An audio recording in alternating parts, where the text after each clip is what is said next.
Our town is the kind of place that prides itself on its quiet, interconnected nature.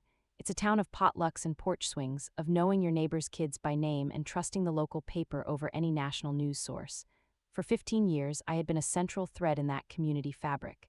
I founded the Haven Project, a local charity that started in my garage and grew into the town's most beloved institution. We provided everything from after-school programs for low-income kids to a food pantry that served half the county. The Haven wasn't just my job, it was my life's work, built on a foundation of trust, transparency, and countless 16-hour days. My life, like the town, seemed idyllic. My husband was a handsome, respected local contractor, his name synonymous with quality and integrity. His mother was a titan of the town's social scene, the president of the Historical Society, a woman whose opinion could make or break a local business. I had always believed their pride in my work was genuine. He was my rock, she was my biggest cheerleader, and together we were a portrait of community-minded success. I mistook their proximity to my light as a shared warmth, never suspecting they were merely studying its source, plotting how to steal the bulb. The first subtle shift was a change in their language. They started referring to the Haven Project as our charity. At dinner parties, my husband would hold court, talking about the new direction he envisioned for the foundation. My mother-in-law began dropping hints at her social club meetings about the need for stronger financial oversight at the Haven, framing it as a way to elevate its prestige and attract wealthier donors. I brushed it off as misplaced enthusiasm, the loving meddling of a family who felt my success was their own. I was a fool. The whispers started in the places where small-town reputations are forged and fractured: the post office line, the corner booth at the diner, the pews after Sunday service. A rumor, light as air and toxic as asbestos, began to circulate. It was said that I was struggling, that the pressure of running the Haven was getting to be too much. My mother-in-law was the principal architect of this narrative, her voice dripping with feigned concern as she confided in her friends. "I'm so worried about her," she'd sigh, shaking her head sadly. "She's just not as sharp as she used to be. Things are starting to slip through the cracks." My husband, my supposed rock, became the echo chamber for her lies. He would put a comforting arm around a neighbor and confess his deepening concern for my well-being. "She's forgetting things, getting overwhelmed," he'd say, his face a perfect mask of husbandly worry. "I'm afraid she's burning out and it's starting to affect the charity." The whispers soon solidified into something more tangible. An anonymous letter, filled with vague but damning accusations of financial sloppiness, was sent to every member of the Haven's board.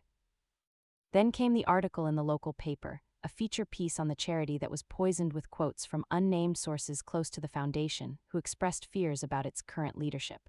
I was being erased from my own story, my character painted over with the broad, ugly strokes of incompetence and instability. The town I had poured my heart into began to turn on me. Friends I'd known for a decade would cross the street to avoid me. Volunteers at the Haven, people I had mentored and trusted, would fall silent when I entered a room. The air grew thick with suspicion and judgment. I was living in a nightmare, being gaslit on a community-wide scale, and the two people I should have been able to turn to were the ones holding the gas lamps. I felt myself starting to unravel, questioning my own sanity just as they intended. The moment of terrible, clarifying truth came on a Thursday night. I came home early from a board meeting that had been a thinly veiled interrogation. The house was dark. I heard their voices coming from the back porch, low and conspiratorial. I stood in the shadows of the hallway, my heart turning to a block of ice as I listened. "The board is ready to call for a vote of no confidence," my husband said, his voice filled with a triumphant excitement. "The article was the final nail. They're all convinced you're the only one who can step in and stabilize the situation." "Of course, darling," my mother-in-law replied, her voice like honey laced with arsenic.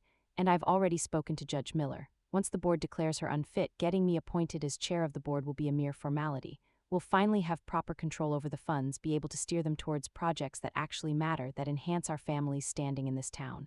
He laughed, a sound that was utterly alien to me. "She built a nice little empire for us, didn't she? A shame she didn't have the stomach to run it." I backed away from the door, my hand clamped over my mouth to stifle a scream. It wasn't a misunderstanding, it wasn't misguided concern, it was a coup. A long, patient, and meticulously planned hostile takeover of my work, my reputation, and my life. They hadn't just betrayed me, they had weaponized my own community against me. In that moment, something inside me broke, but it didn't spill out in a torrent of tears or rage. It shattered and then instantly reformed into something cold, hard, and unbreakable.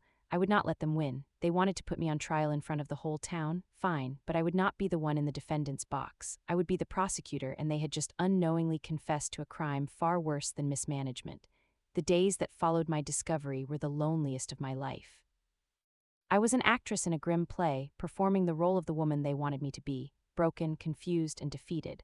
I let my husband comfort me, his touch feeling like a spider's crawl on my skin. I listened with a feigned, numb resignation as my mother-in-law outlined her vision for the future of the Haven Project, a vision that involved gala fundraisers and naming rights for her wealthy friends. Their belief in my collapse was their greatest vulnerability. It made them arrogant, careless, and blind to the fact that I was not crumbling, I was mobilizing. My war had to be fought in the shadows with weapons they wouldn't recognize until it was too late. I knew I couldn't fight their insidious web of lies with simple, frantic denials. I needed a truth so powerful it would incinerate their carefully constructed reality. I needed to expose not just their scheme but the rotten foundations of their own lives. I started with my husband. He believed our finances were a black box to me, a realm I was too creative and unfocused to understand. Under the guise of getting my affairs in order before I stepped away from the Haven, I asked him to consolidate all of our financial records. He handed over his passwords and file access with a condescending pat on my hand, pleased with my apparent surrender. For 3 nights, while he slept the sound sleep of the triumphant, I pieced together the real story of his life. It was a horror story of greed and incompetence. He wasn't the successful contractor the town believed him to be. He was a man drowning in debt. He had taken out secret, high-interest loans to fund a series of disastrous speculative real estate ventures, each one a bigger failure than the last. He was on the verge of bankruptcy. The Haven Project, with its healthy endowment and steady stream of donor funds, was not a prize for him, it was a lifeboat.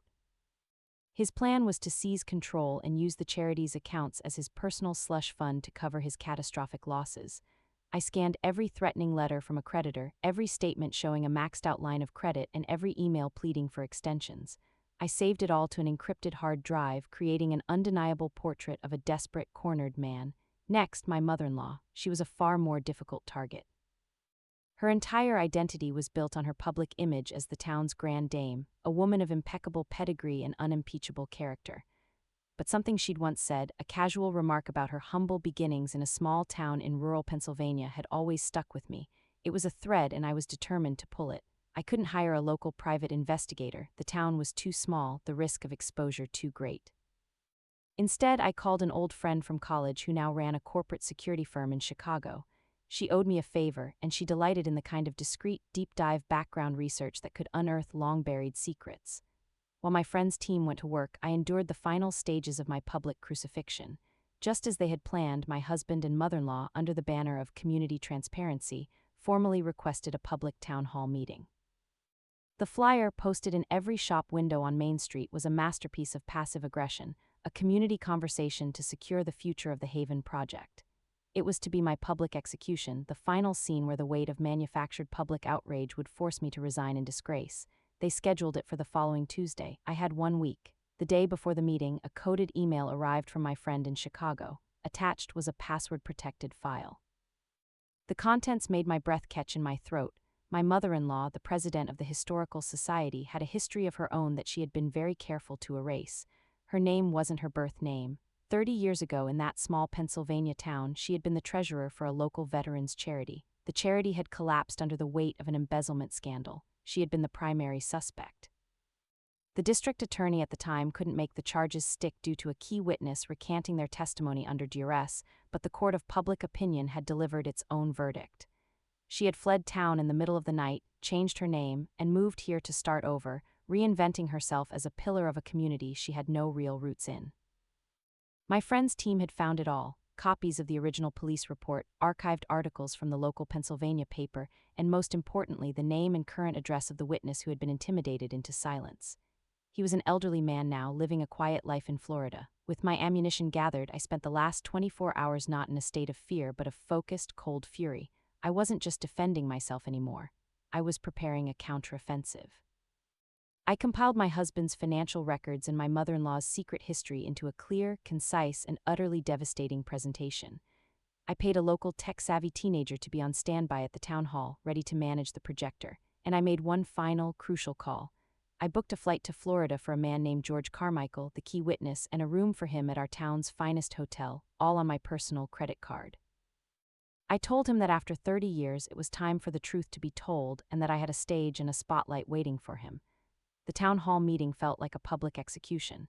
The air in the community center was thick with a morbid, expectant energy, the same kind you find at a high-stakes trial. Every seat was filled. I saw the faces of my neighbors, my friends, my volunteers, all of them looking at me with a mixture of pity, contempt, and morbid curiosity. They had come to see the fall of a queen. I walked in alone, my head held high, my composure a suit of armor against the hundreds of eyes that judged me. My husband and mother-in-law were already on the stage, soaking in the attention like desert flowers in a flash flood. They sat at a long table, flanked by the two board members they had managed to turn against me. They looked grave, somber, and utterly in control. They were the saviors of the town's beloved institution, and I was the unstable founder from whom it needed to be saved. My mother-in-law began the proceedings, her voice a symphony of sorrowful gravitas. She spoke of her deep and abiding love for the Haven Project and her profound pain at having to address these sensitive issues. My husband followed, his performance even more masterful. He spoke of my passion and dedication, but lamented my recent struggles, painting a vivid picture of a woman unraveling under pressure. They presented their evidence, a series of out-of-context emails, a budget report with highlighted lines that were meaningless without proper explanation, and the testimony of a disgruntled former employee they had clearly coached. It was a masterwork of character assassination, built on a foundation of pure fiction. When they were finished, a funereal silence fell over the room. My mother-in-law turned to me, her face a mask of tragic necessity. "We would now like to invite the founder to the stage," she said, her voice dripping with false magnanimity to respond to these very serious concerns. This was supposed to be my breaking point. I was expected to cry, to stammer, to offer a weak, emotional defense that would only confirm their narrative of my instability. I walked to the podium, my steps steady and deliberate. I looked out at the sea of hostile faces, then I looked directly at my husband and his mother. I smiled. "Thank you," I began, my voice clear and amplified by the microphone, ringing with a confidence that startled the room. "Thank you both for your deep concern and for having the courage to bring these issues to a public forum. You wanted transparency, so let's be transparent." The large projector screen behind them, which they had used to display their fabricated charts, flickered to life. But it was not a refutation of their budget report that appeared. It was my husband's bank statement showing a negative balance of a staggering amount. Slide after slide, I laid bare his financial ruin. The secret loans, the default notices, the desperate emails to his creditors. I didn't editorialize, I just presented the facts. "This is not a man trying to save a charity," I said, my voice cutting through the shocked murmurs of the crowd. "This is a man trying to save himself from bankruptcy by gaining control of the Haven's endowment fund." My husband's face had gone from smug to ashen. He looked like he had been physically struck. Before he could react, I moved on. "But he didn't act alone," I said, turning my gaze to my mother-in-law, who was now staring at me with pure, undisguised hatred. "This campaign required a certain expertise in character assassination. Expertise, it turns out, that was honed many years ago in another small town under another name." An old black-and-white photograph appeared on the screen. It was a picture of a much younger woman. "I'd like to introduce you all to Alina Peters," I announced, "though some of you know her by a different name." I clicked to the next slide. It was a scanned newspaper article from the Pennsylvania Gazette, the headline stark and damning: "Local charity treasurer suspected in embezzlement scandal." My mother-in-law let out a small, strangled gasp. The room erupted in a roar of disbelief. I let the chaos swell for a moment before I held up my hand for silence. "The charges were dropped," I continued, "because a key witness was intimidated into silence. That witness believed the truth would stay buried forever. He was wrong." I nodded to the back of the room. The main doors opened, and a frail but determined-looking elderly man walked slowly down the aisle, assisted by a friend. "I'd like to introduce you to Mr. George Carmichael," I said. "He flew in this afternoon from Florida. He was the bookkeeper at the Veterans Charity 30 years ago. Mr. Carmichael, would you like to tell the people of this town what you saw?" The old man took the microphone, his hand trembling slightly, but his voice was firm. For 10 minutes he told them everything. He recounted how Alina Peters had systematically cooked the books, how she had threatened his family when he confronted her, and how he had lived with the guilt of his silence for 3 decades. It was the truth, undeniable and devastating, delivered from the mouth of a ghost from her past. The town hall imploded. The carefully constructed world of my husband and his mother was annihilated in a single, fiery explosion of truth. The crowd didn't just turn on them, they converged. People were shouting, pointing, their faces contorted with the rage of a community that realized it had been played for fools. The meeting was over. My trial had become their sentencing. I watched as the two of them were engulfed by the fury they had so carefully cultivated for me. They were stripped of their reputations, their friendships, their standing, all in a matter of minutes. I left them there to drown in the wreckage of their own making. The aftermath was swift and total. I filed for divorce the next day.